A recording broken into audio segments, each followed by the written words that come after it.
સાથે હું છું વનવી। અયોધ્યામાં ઐતિહાસિક રામ મંદિરનું નિર્માણ થયું છે। રામ મંદિરમાં રામલલાની પ્રાણ પ્રતિષ્ઠા મહોત્સવની ઘડીએ ગુજરાત માટે ગૌરવ લેવા જેવી વાત છે। પણ રામ મંદિરના ડિઝાઇનર તરીકેની જવાબદારી નકશીશ ગુજરાતી એવા શિલ્પકાર ચંદ્રકાંતભાઈ સોમપુરાએ સંભાળી। ચંદ્રકાંતભાઈ અને તેમના પરિવારે પ્રખ્યાત સોમપુરા સ્થાપત્ય શૈલીમાં અનોખી સિદ્ધિ મેળવી। 80 વર્ષના ચંદ્રકાંતભાઈ સૌથી વધુ મંદિરોના નિર્માણના સાક્ષી રહ્યા છે।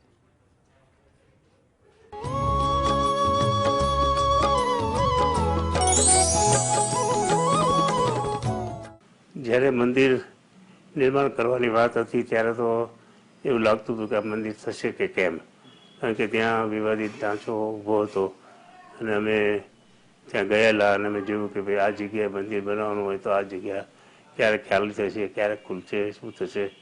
પણ પ્લાન એક બનાવ્યો કે ચાલો એક પ્લાન બનાવીએ આપણે। 3 પ્લાન જુદા જુદા બનાવ્યા, એમાંથી એક પ્લાન એ લોકોને પસંદ આવ્યો અને એની ઉપરથી અમે મોડલને બધું બનાવ્યું।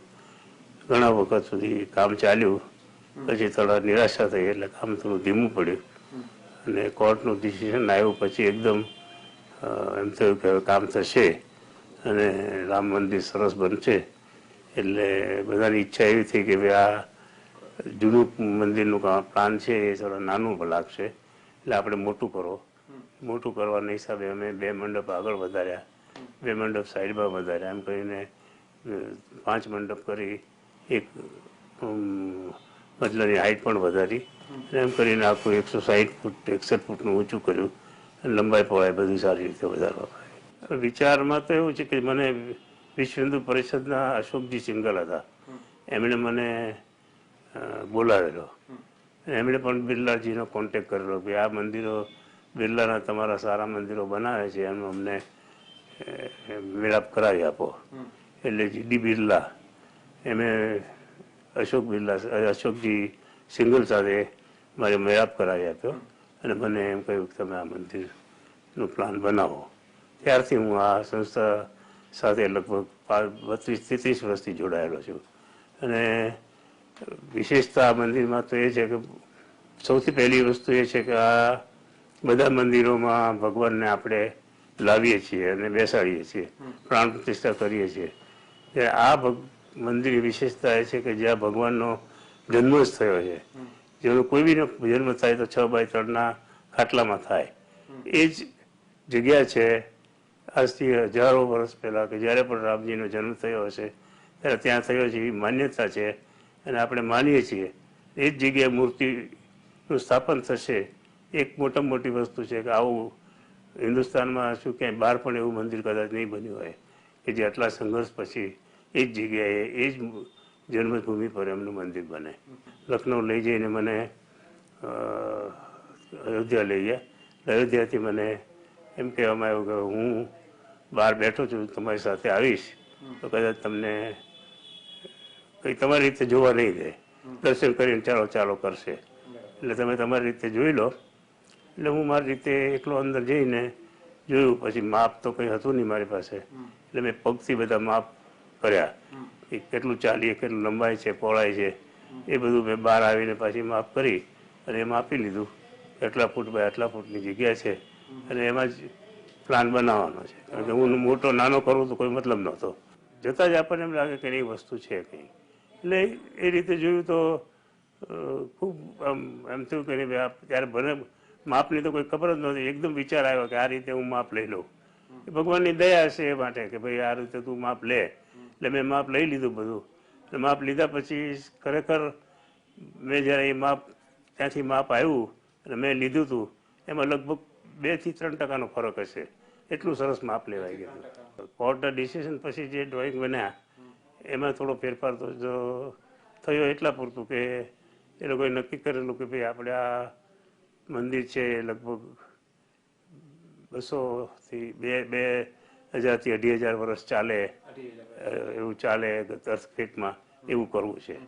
એટલે જે સજેશન IIT રૂરકીના ને બધા આવ્યા એમાં એ લોકોએ થોડા સજેશન જે આપ્યા કે આટલો ચેન્જ કરો તમે તો આપણે આ ફૂલફિલ થઈ શકે એવું છે। એટલે અમે જેટલું શક્ય હતું એટલું શક્ય બધું મૂક્યું અંદર ને એ લોકોને બતાવે કે બરાબર છે, આ રીતે વાંધો નથી અમને, બરોબર. એટલે વાસ્તુશાસ્ત્ર અને શિલ્પની રીતે ના, વાસ્તુશાસ્ત્ર શિલ્પની રીતે કોઈ કોમ્પ્રોમાઇઝ કરવામાં આવ્યું નથી, માપમાં પરિવર્તન નથી આવ્યું, પણ ખાલી પિલરની બાજુમાં બીજો પિલર એડ કરો કે આમ કરો, તો એવું નાના મોટા સજેશન હતા. એ માપમાં તો અમે કોઈ જગ્યાએ વાસ્તુશાસ્ત્ર કે શિલ્પશાસ્ત્રના માપમાં ફેરફાર કરીએ જ નહીં, કરવાનો. અમારી ઘણી પેઢીઓથી આ કામ ચાલે છે. અને પાલીતાણામાં જે રામટૂંક છે, જ્યાં જમાય છે રામટૂંક, તમે નામ સાંભળ્યું છે. એ રામટૂંક એ મારા 14મી પેઢીએ દાદા થાય. એટલે જે દેરાસર બનાવ્યું મોતીશા શેઠે, એમણે એમ કહ્યું કે ભાઈ મારું તો નામ રહેશે, પણ ત્યાં આ જે કામ કર્યું છે, આખા ડુંગરને 2 ડુંગરને ભેગા કરીને જગ્યા કરી, ત્યાં એટલી મહેનત કરી, તારું નામ ક્યાં રાખવું મારે? કે સાહેબ મેં તો અમારું શિલ્પીનું નામ કોણ રાખે? તો કે ના, હસ્તી આ રામપોળ તરીકે તારું પેલું થશે, તારો રામપોળ જ કહેવાશે, તારા નામથી આ મારા મંદિરમાં આવાશે. એટલે રામપોળ એને રાખ્યું. ત્યારથી એટલે એટલી પેઢીથી અમે આ કામ કરીએ છીએ. અત્યારે જે પહેલાં સોમપુરા હતા બધા, એ તો મંદિરના કામ કરતા હતા. ધીરે ધીરે આઝાદી પછી થોડા મંદિરોના કામ શરૂ થયા. ત્યાર પહેલાં બ્રિટિશ જમાનામાં કોઈ હિન્દુ મંદિરો એવા બન્યા નથી, એટલે લગભગ ઘણા બીજા વ્યવસાયમાં જતા રહ્યા હતા, અને 80% કામ બીજા વ્યવસાયમાં શરૂ કર્યું. 20% જેવા જે રહ્યા અમારા દાદા જેવા કે ભાઈ આપણે તો આ જ કામ કરવું છે, બાકી બીજા જુદા કામ કરતા હોય. હવે જે બીજા કામમાં પણ ગયા છે, એ લોકો આ વ્યવસાયમાં ધીરે ધીરે આવવા માંડ્યા છે. એના સરોસ છે, આપણને આમાં નામ પણ મળશે, બધી રીતે પેલું થશે, અને કામ સારા મળી રહેશે. એટલે હવે ધીરે ધીરે બધું વધારે સારું થતું જાય છે. જે રામ મંદિર કહીએ એમાં 4.5 લાખ ઘનફૂટથી 5 લાખ ઘનફૂટ જેવું પથ્થર, અને કોરિડોર છે એમાં લગભગ 9 થી 10 લાખ ઘનફૂટ પથ્થર. કોરિડોરમાં 9 થી 10 લાખ ઘનફૂટ પથ્થર ના વપરાય નહીં, વપરાશે. હજુ કોરિડોર તો બનવાનો છે. હા, અને આ મંદિરે હજુ તો અત્યારે જે તમે વાત કરો છો 5 લાખ ઘનફૂટની, એમાંથી 2.5 લાખ જ ઘનફૂટ થયો છે, બાકી હજી 2 લાખ બાકી છે. કારણ કે અત્યારે જે છે 2 માળ કરીને પ્રતિષ્ઠા થાય છે. હજી ઉપરનું શિખર ને શામરણ ને ઘુમ્મટ ને જેની બહાર ના કહીએ એ બધું બાકી છે. બાકી છે. પહેલા માળે તો આપણે જેમાં રામ 3-5 ફૂટની રામની મૂર્તિ કહીએ, ગ્રાઉન્ડ ફ્લોરમાં ઉપર રામલલ્લા 12 સ્વરૂપની, અને ઉપલા માળે રામ દરબાર, રામ લક્ષ્મણ સીતા, ભરતજી અને લક્ષ્મણજી અને હનુમાનજી, જે બધા રામ મંદિરમાં હોય છે એ રીતે છે. ત્રીજા માળે કશું નહીં, ખાલી છે, કશું જ નહીં. ત્યારે 2 માળ સુધી, 2 માળ, ત્રીજે માળ જવાની સગવડ જ નથી. આ તો ઊંચાઈ વધારવા માટે કરેલો છે માળ. અત્યારે જે 20માં જે મોદીજી મુહૂર્ત કર્યું, ત્યાર પછી ફાઉન્ડેશનનું કામ લગભગ 1.5 વર્ષ ચાલ્યું. એટલે 21 પછી અમને 22ની શરૂઆતમાં લગભગ કામ સોંપવાનું કે પથ્થરનું કામ તમે શરૂ કરો. એટલે ત્યાં સુધી અત્યારે માનો કે 22 થી 2-1 વર્ષમાં અમે 3 લાખ ઘનફૂટનું કામ કર્યું, અને હજી બીજું 2 લાખ ઘનફૂટનું કામ આ 24માં પૂરું થશે. ઉત્તર ભારતમાં તમે જુઓ તો નાગર શૈલી જ બધે પ્રચલિત છે. મહારાષ્ટ્રની ઉપર જાઓ એટલે બધી નાગર શૈલી જ આવે. તમને કોણાર્કનું મંદિર પણ નાગર શૈલીમાં છે.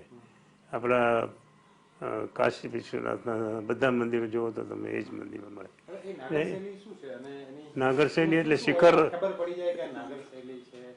નાગર શૈલીમાં આપણું શિખર જે છે એ કોને કે નીચેથી ઉપર જતા જતા જતા શિખરનું ટોચ જે છે કળશથી 0 થઈ જાય, એ નાગર શૈલી કહેવાય. અને પેલી દ્રવિડ શૈલી આમ સીધી ચોરસ હોય, ઉપર પણ બહુ લાંબુ હોય, 0 ન થાય એ.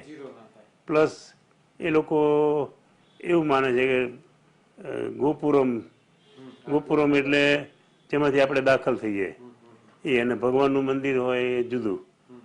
ગોપુરમને મહત્વ વધારે આપે છે, અને ભગવાનની જે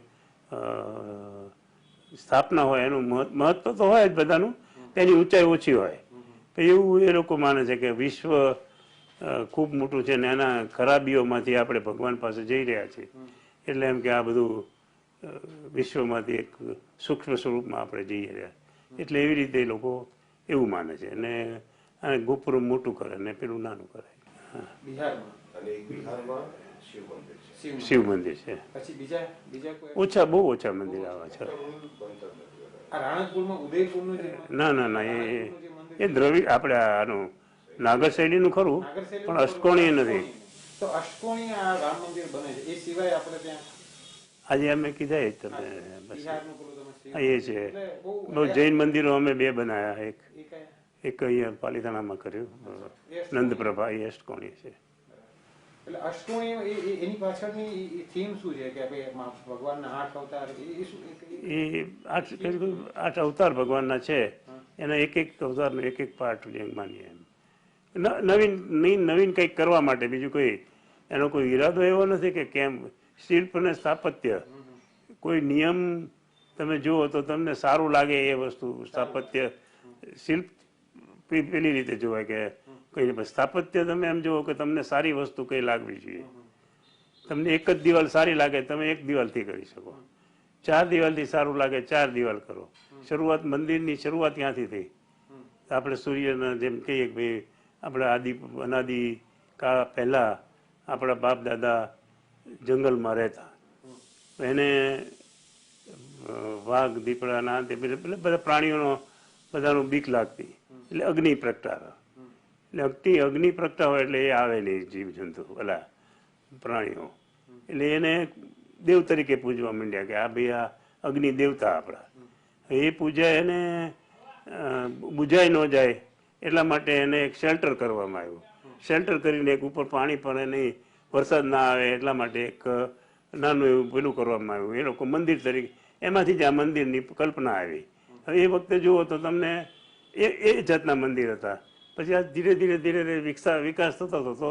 આજે હજી 2000 વર્ષ પછી આથી સારો કોઈ વિકાસ કરી શકશે. અષ્ટકોણીય મંદિર પહેલા વહેલું એટલે ઓછા થતા હતા. આમાં આપણને વિચાર આવ્યો કે ભાઈ આપણે વિષ્ણુનું છે તો અષ્ટકોણીય કરીએ તો વધારે સારું, અને એ લોકોએ પણ એક્સેપ્ટ કર્યું. એટલે એકદમ મૌલિકતાથી. અને આપણે એને જ આપણે અને એ લોકોએ પ્રાધાન્ય એને જ આપ્યું કે આ જ કરો તમે.